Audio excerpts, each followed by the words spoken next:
Diz assim, queridos, depois dessas 3 estrelinhas aí para baixo, da página 71. No auge de sua adolescência, entendendo-se o homem superior a todas as demais criaturas infra-humanas, encheu seu coração de vaidade. E desviando-se pouco a pouco de sua verticalidade, que ainda lhe permitia olhar para o Criador, começou a desejar por uma vida independente. 2 pontos. Afinal, por que manter atado a um Deus? Por que me manter atado a um Deus por laços e algemas, se meus braços são fortes e capazes de prover para mim tudo de que necessito? Falava o homem de si e para si mesmo. Temos aqui, queridos, 3 pontos importantes até aqui o momento dessa leitura. O primeiro nós falamos na semana passada, no último estudo, a questão no auge de sua adolescência, né? Mostrando que essa adolescência é uma referência a um estágio de consciência da humanidade, quando ela se ensoberbece, entendendo a adolescência não no sentido literal, mas no sentido simbólico, né? Como assim acontece com a maioria dos seres humanos, quando atinge a idade da adolescência, costuma se rebelar contra os pais, contra os valores, contra os costumes, né? Contra as regras, contra a disciplina. É um período assim em que a criança, esse estágio de adolescência, vai se sentindo potente, dono do mundo, e não raras vezes faz muitas besteiras, né? Falamos assim porque na parábola do filho pródigo, em que Jesus conta, falando acerca da queda do homem, Jesus fala que o filho mais moço é o filho que sai de casa, né? É o filho que representa Adão no seu processo de queda. Então, o filho mais moço implica essa fase, né? Em que o homem, ao se sentir superior aos demais seres da criação, quando o homem toca na sua intelectualidade, quando o homem passa a discernir entre o bem e o mal, então agora ele se sente capaz, se sente suficiente, e então, como assim, num ato de loucura, ele agora procura se distanciar do Criador. Como diz aqui no nosso texto, né, diz: e desviando-se pouco a pouco de sua verticalidade, que ainda lhe permitia olhar para o Criador, começou a desejar por uma vida independente. Então aqui é o segundo ponto. Por quê? Desviando-se pouco a pouco de sua verticalidade. O livro de Gênesis é um livro que, embora ele seja mítico, ele esteja ali num gênero literário rudimentar, mas as suas figuras são muito profundas. O que nós vamos notar? Que ali é dito que depois que o homem peca, que o homem cai, aí então Deus aparece e vai ali trazendo algumas sentenças, né? Contra a mulher, contra o homem, contra a serpente.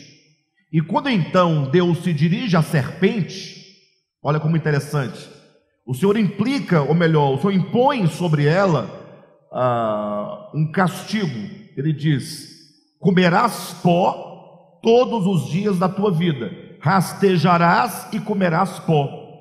E por causa dessa ideia, que a partir de então a serpente seria um ser rastejante, comendo pó, essa ideia suscita muitos questionamentos, né? As pessoas esquecem do que há de essencial e ficam perguntando: será que a serpente, antigamente, a cobra, voava?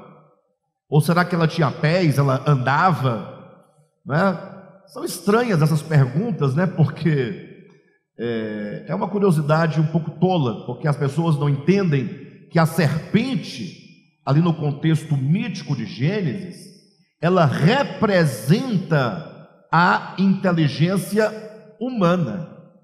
Não é necessariamente ali um animal. O texto é claro, né, de Gênesis capítulo 3.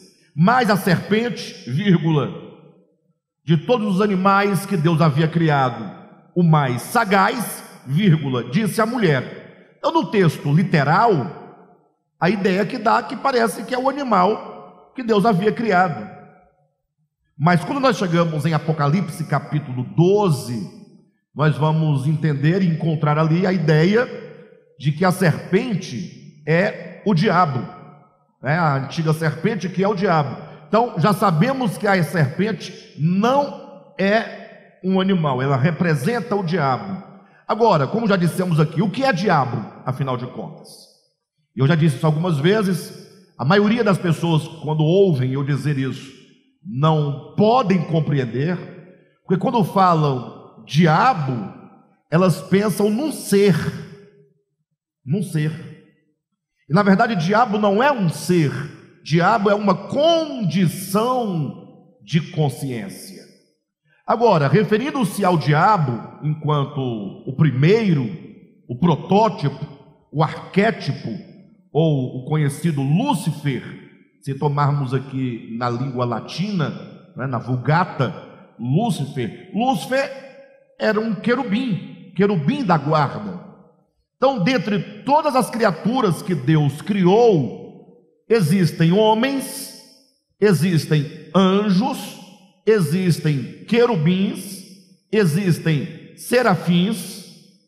Então, anjo, arcanjo, querubim e serafim são categorias de seres criados. Então, uma coisa é o homem, uma criatura, outra coisa é Lúcifer enquanto um querubim.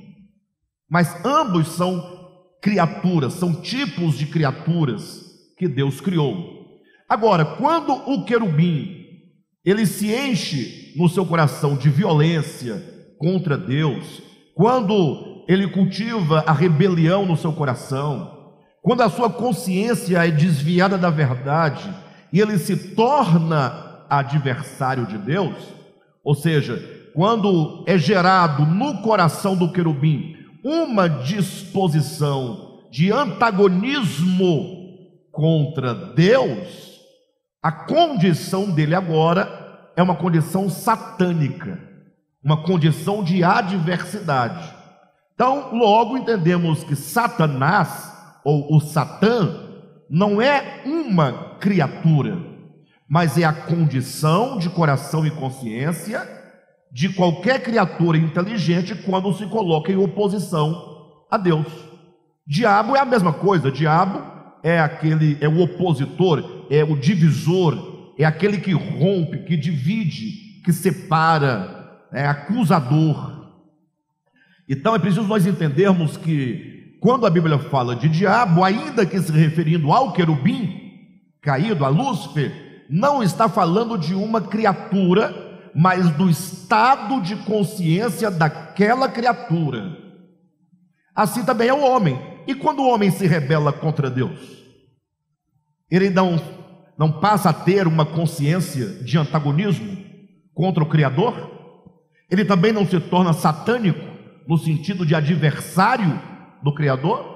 O homem também não se torna diabólico no sentido de ser acusador? Ora, mas o homem deixa de ser homem por isso? Nasce chifre, rabo de seta, pé de cabra, olho puxado de fogo, língua trissuca? Não, ele continua sendo homem. Então, toda e qualquer criatura que se faz inimigo de Deus é, em condição e estado de consciência, Satanás. Não é sem razão que Jesus chama Pedro de Satanás em Mateus capítulo 16, né? Mas como a maioria das pessoas não entendem isso e não querem entender, elas acham que naquele momento em Mateus 16, quando Jesus fala a Pedro, arreda Satanás, eles pensam que Pedro estava possesso do diabo, né? Ou mesmo quando diz que o diabo entrou em Judas, né? Tem também um texto. O que quer dizer que o diabo entrou em Judas naquele momento?